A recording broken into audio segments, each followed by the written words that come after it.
Political science वाले electoral politics chapter से what makes elections in India democratic. Bharat के अंदर इलेक्शंस होते हैं, सबको पता चल गया, बहुत सारे वीडियोस के अंदर हम लोगों ने देख लिया।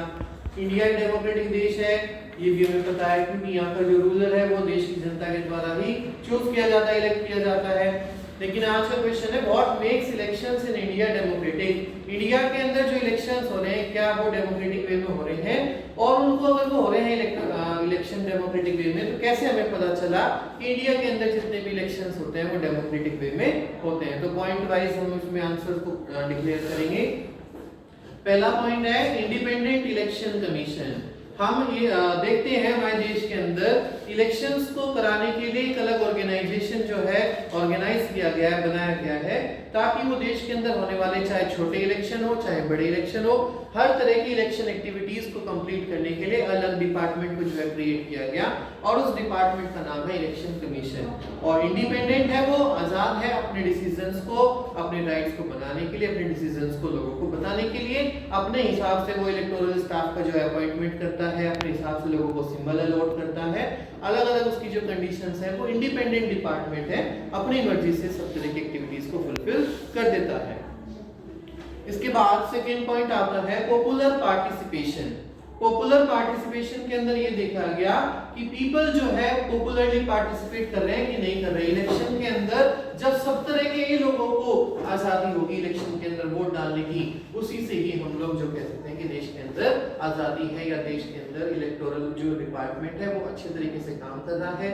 हमारे देश के अंदर इलेक्शंस जो है वो डेमोक्रेटिक वे में हो रहे हैं। जैसे कि कई बार हम लोगों ने देखा है चाइना के अंदर जब इलेक्शन होते हैं वहां पर कुछ लोग ही जो है वोट डालते हैं, या फिर वहां पर हमेशा एक ही पार्टी का आदमी जो है वो जीतता है, कभी दूसरी पार्टी के आदमी को वहां पर जीतने नहीं दिया जाता। तो हमारे इंडिया के अंदर ऐसा नहीं है, यहाँ पर पॉपुलर पार्टिसिपेशन देखा गया है, सभी लोग जो है यहाँ पर वोट डालने के लिए आगे आते हैं। टर्न आउट देखते हैं हम लोग इसमें कितने लोगों ने वोट डाला, number of percentage of votes polled on the day. जैसे कि अगर मान लीजिए हमारे देश के अंदर 100 करोड़ आदमी वोट डालते हैं, 100 करोड़ वोट डालने के लिए आदमी एलिजिबल हैं, लेकिन सभी के सभी वोट नहीं डालते, कहीं पर 60% रहता है वोट डालने का रेशियो, कहीं पर 50% रहता है, उसे टर्न आउट कह करके बुलाते हैं। तीसरा point participation of under privileged. Under privilege का मतलब है कुछ लोग हमारी सोसाइटी के अंदर ऐसे हैं जो पहले से ही उनको प्रिविलेजेस नहीं मिल रहे हैं, जैसे गरीब लोग हैं उनके ऊपर कोई ध्यान नहीं दे रहा था, इलिटरेट लोग होते थे, कुछ लोग अनपढ़ होते थे, उनके ऊपर भी कोई ज्यादा ध्यान नहीं दिया जाता था, और under privilege people vote in larger proportion as compare to rich privilege section. और इसी तरह के ही लोग जो है सबसे ज्यादा पहले वोट डाला करते थे, क्योंकि उन्हें लगता था कि हमारे अधिकार जो है ये है, और नहीं तो अगर ये भी नहीं हम लोगों ने वोट डाला तो कोई और वोट डाल देगा। रिच सेक्शंस के लोग अमीर आदमी सोचते थे क्या करना वोट डालने जाने के लिए, डाल दे, तो गरीब गुरबा आदमी का काम है वोट डालने का, उन्हीं के लिए तो पॉलिसी बनती है, हमें कौन सा राशन मिलेगा, पॉलिसी बनाएगी सरकार, हमें तो राशन नहीं चाहिए, कुछ नहीं चाहिए, गरीब आदमी जो है वोट डालेंगे। सो इसमें कहा गया पार्टिसिपेशन ऑफ अंडर प्रिविलेज, मतलब जो गरीब आदमी है, इलिटरेट आदमी है, अनपढ़ है, या छोटे छोटे काम करने वाले हैं, पिटिशंस हैं, इन सब लोगों का जो है सबसे ज्यादा देखा जाता है पार्टिसिपेशन, वो ही लोग सबसे ज्यादा हमारे देश के अंदर पहले वोट डाला करते थे। पार्टिसिपेशन ऑफ कॉमन पीपल, आजकल जो है कॉमन पीपल का भी पार्टिसिपेशन इसके अंदर काफी देखा जा रहा है। पंचायत के इलेक्शंस होते हैं या अलग तरह के इलेक्शन हमारे देश के अंदर कंडक्ट किए जाते हैं, हर तरह के इलेक्शन के अंदर पार्टिसिपेशन जो है आज कॉमन पीपल का भी इसके अंदर देखा जा रहा है। फिफ्थ आता है participation of people in elected related activities. आज जो है भारत के अंदर लोग इलेक्शन जैसी एक्टिविटीज के अंदर खूब रुचि लेकर के, मतलब इंटरेस्ट से जो है पार्टिसिपेट करते हैं, उसका पार्टी का प्रचार भी करते हैं, प्रोपोगेट भी करते हैं, उसका फॉलो भी करते हैं उनके आइडियल्स को, और आपने देखा होगा रैलीज वगैरह जहां पर होती है उनके अंदर एक्टिव पार्टिसिपेशन भी लोगों का रहता है। सब जगह पर ये लोग जो है एक्टिवली पार्टिसिपेट होकर के इलेक्शन से रिलेटेड सारी की सारी एक्टिविटीज को फॉलो अप करते हैं। सिक्स्थ में बनाया गया पॉइंट में एक्सेप्टेंस ऑफ इलेक्शन आउटकम। अब इलेक्शन के बारे में हमने कल पढ़ा था, इलेक्शन प्रोसीजर देखा था, इलेक्शन के प्रोसीजर में 10th नंबर पर पॉइंट आया था डिक्लेरेशन ऑफ रिजल्ट, कि इलेक्शन के अंदर वोट डल गई, वोट डलने के बाद काउंट होंगी और फिर इलेक्शन कमीशन रिजल्ट को डिक्लेयर करता है कि कौन जीता कौन हारा। तो आज एक्सेप्टेंस ऑफ जो इलेक्शन है आउटकम, उसके लिए भी लोग तैयार रहते हैं। सबको पता है कि अब जो भी फैसला लेगा इलेक्शन डिपार्टमेंट, इलेक्शन कमीशन, वो ही सर्वमान्य होगा, वो चेंज नहीं होगा। सो इन सारे के सारे पॉइंट्स को देख करके हम ये कह सकते हैं कि हाँ, इंडिया के अंदर जो आज इलेक्शंस होते हैं वो डेमोक्रेटिक वे में होते हैं। इसके बाद ये अगला टॉपिक है आपकी बुक के अंदर, challenges to free and fair election.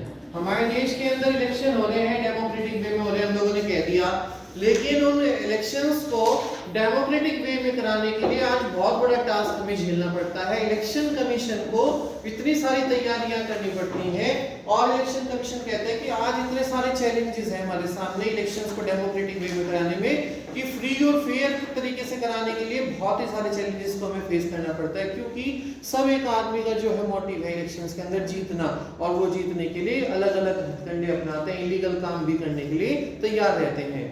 सो पहला ही पॉइंट इसके अंदर है, wide gap between won seats and votes polled. जितनी सारी की सारी वोट डली है और जीतने वाले आदमी के बीच में जो है बहुत गैप देखा जाता है। ये ऐसा इसलिए देखा जाता है क्योंकि हमारे पास नंबर ऑफ जो कैंडिडेट्स होते हैं वो ज्यादा होते हैं। अब मान लो सारी की सारी वोट ही सिर्फ 1 लाख वोट डली, ठीक है, और 10 ही कैंडिडेट खड़े हो गए, उसके अंदर किसी आदमी को 20,000 वोट मिलेंगी, किसी को कुछ 1000 वोट मिलेंगी, तो अब जीतने वाला आदमी सिर्फ उसको 25,000 वोट मिली और डली थी कितनी, 1 लाख वोट डली, तो कितना बड़ा गैप आ गया वोट सीट जो जीता है उसके बीच में और टोटल वोट डली थी। तो इसलिए कहते हैं कि ज्यादा कैंडिडेट्स को खड़ा नहीं होना चाहिए, ठीक है, कुछ कैंडिडेट्स को खड़ा होना चाहिए ताकि हमारे पास चूज का ऑप्शन क्रिएट हो जाए, लेकिन ज्यादा कैंडिडेट खड़े होने से भी एक दिक्कत, ये चैलेंज होता है वो भी हमारे सामने, कि हम इतने सारे लोगों के लिए अरेंजमेंट करना पड़ेगा, इतने सारे लोगों के लिए बैलेट पेपर छपवाना पड़ेगा, बहुत सारे प्रोसीजर करने पड़ेंगे। तो दूसरा बताया, इलेक्शंस आर वेरी एक्सपेंसिव। आज इलेक्शन एक ये जो प्रोसेस है वो बहुत ही एक्सपेंसिव प्रोसेस हो गया है, क्योंकि खर्चा होता है इसके अंदर, हमारा कैंडिडेट का भी खर्चा होता है और इलेक्शन डिपार्टमेंट का भी खर्चा होता है। इलेक्शन डिपार्टमेंट को 11 पॉइंट्स मैंने कल आपको इलेक्शन प्रोसीजर के अंदर पढ़ाए थे, क्या क्या करना पड़ता है जब वो इलेक्शन कंडक्ट कराते हैं, और उसने इतना सारा खर्चा कराया। एक कैंडिडेट भी इतना खर्चा करता है इलेक्शन के अंदर अपने प्रचार करने के लिए, इलेक्शन कैंपेनिंग के अंदर, कभी वो रैली करेगा, कभी पोस्टर छपवाएगा, कभी होर्डिंग लगवाएगा, कभी कुछ डायग्राम, मतलब आपने देखा होगा सिंबल्स बांटे जाते हैं, कोई टोपी बांट रहा है, कोई सिटी बांट रहा है, कोई झंडा, कोई दुनिया भर के खर्चा होता है, एक जगह से दूसरी जगह पर जाते हैं, गाड़ियों में भी खर्च होता है। सो इलेक्शन कोई एक आसान प्रोसेस नहीं है, बहुत ही एक्सपेंसिव है। और मान लो इतना सारा खर्चा तो एक कैंडिडेट का हो गया और इतना ही खर्चा एक हमारी सरकार का हो गया, और हम लोग चाहते हैं कि इतने खर्चे के बाद हमारी सरकार 5 साल टिके कम से कम, और भगवान न करे कि वो आदमी जो है उसके 2-4 महीने ही हुए थे शुरू हुए और वो मर गया। मरने के बाद फिर बड़ी मुसीबत कि अब सरकार को फिर दोबारा से इतने खर्चे को दोबारा से करना पड़ेगा। इसलिए हम कहते हैं कि ये डेमोक्रेटिक गवर्नमेंट जो है वो बहुत ही एक्सपेंसिव हो चुकी है, बहुत ही खर्चीली सरकार हो चुकी है। Misuse of governmental machinery. बहुत सारे लोग इलेक्शंस के दौरान गवर्नमेंट मशीनरी को यूज करते हैं, पैसे देने के चक्कर में रहते हैं, अधिकारियों को पैसे देने के चक्कर में कि किसी तरीके से मशीनों के अंदर गड़बड़ करा दी जाए।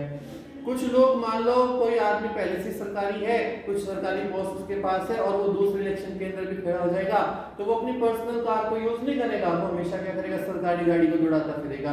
सरकारी गाड़ी का तेल उसमें लग रहा है, सरकारी गाड़ी का नौकर उसमें लग रहा है, ड्राइवर, सरकारी गाड़ी है उसे घुमा रहा है, दौड़ा रहा है। गवर्नमेंटल मशीनरी का इतना मिसयूज लोग कर रहे हैं कि ये भी आज हमारे सामने एक चैलेंज बना हुआ है इलेक्शन कमीशन के सामने कि किस तरीके से वो अपने देश के अंदर फ्री और फेयर मैनर में इलेक्शंस को कराए।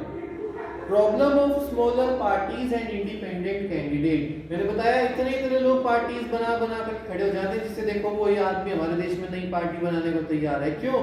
सब चाहते हैं, सबको पता चल गया एक बार इलेक्शन में खड़े हो जाओ, फिर 5 साल के लिए तुम्हारे मजे आ जाएंगे, मौज हो जाएगी तुम्हारी, इतना पैसा आता है सरकार की तरफ से, और बस तुम लोग तो अगर फकीर आदमी हो तो रिच, पूरा एकदम अमीर आदमी बन जाओगे इलेक्शन के बाद।